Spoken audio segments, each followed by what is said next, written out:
Chapitre 2. La psyché en déroute. L'éveil de l'obsédé.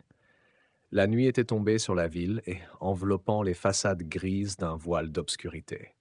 Léon, plongé dans une torpeur mentale, restait éveillé dans son appartement, les pensées tourbillonnant comme des fantômes invisibles.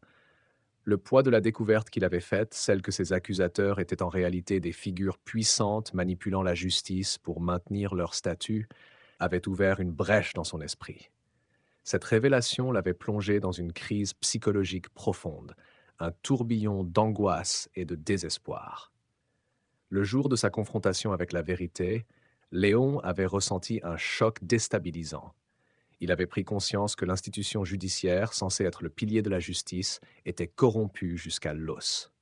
Les figures puissantes, qui semblaient si éloignées de son monde quotidien, se révélaient être les marionnettistes derrière les rides de la façade de la société. Ce constat ne faisait que renforcer son sentiment d'impuissance et de frustration.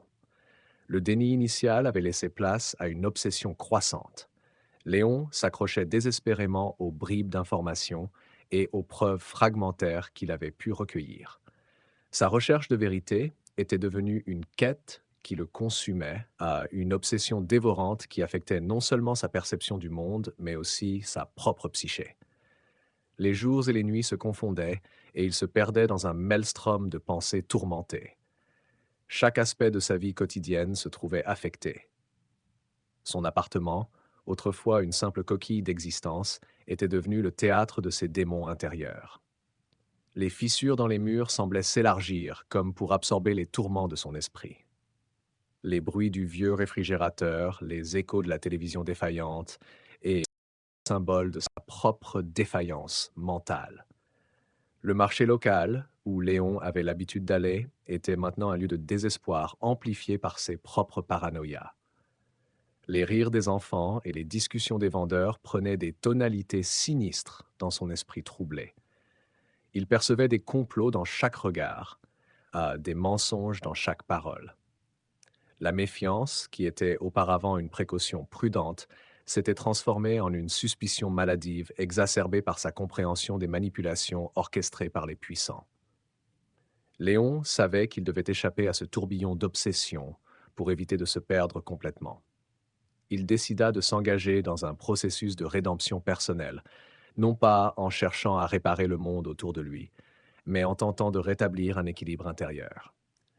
Il entreprit de consulter des documents anciens et de rechercher des témoignages d'autres victimes de l'injustice systémique, espérant trouver des points d'ancrage pour sa propre compréhension. Cette quête était loin d'être facile. Les défis psychologiques étaient nombreux.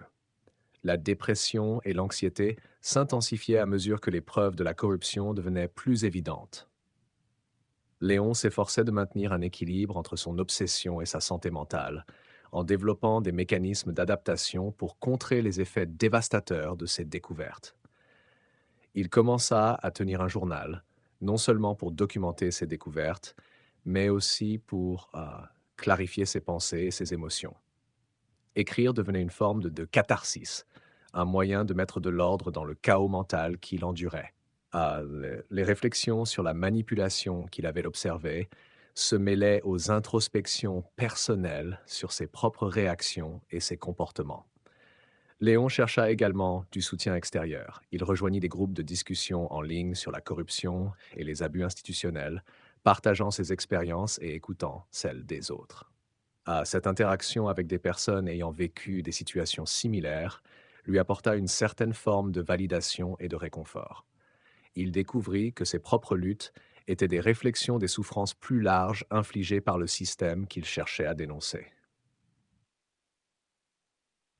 Au fil du temps, Léon trouva une forme de guérison à travers l'action. En exposant les injustices qu'il avait découvertes et en partageant ses expériences, il contribua à éveiller d'autres consciences. Bien que la corruption systémique n'ait pas été immédiatement éradiquée, ses efforts contribuèrent à des discussions plus larges sur la réforme et la justice. Léon n'était pas encore totalement rétabli de sa crise psychologique, mais il avait amorcé un chemin vers la guérison. Sa quête de vérité et de justice avait été un processus douloureux, mais révélateur. lui permettant de réconcilier ses propres expériences avec une compréhension plus large des dynamiques de pouvoir et de manipulation. En devenant un agent du changement, Léon parvint à transformer sa propre souffrance en un catalyseur pour une prise de conscience collective, marquant le début d'un voyage vers une rédemption personnelle et une justice sociétale.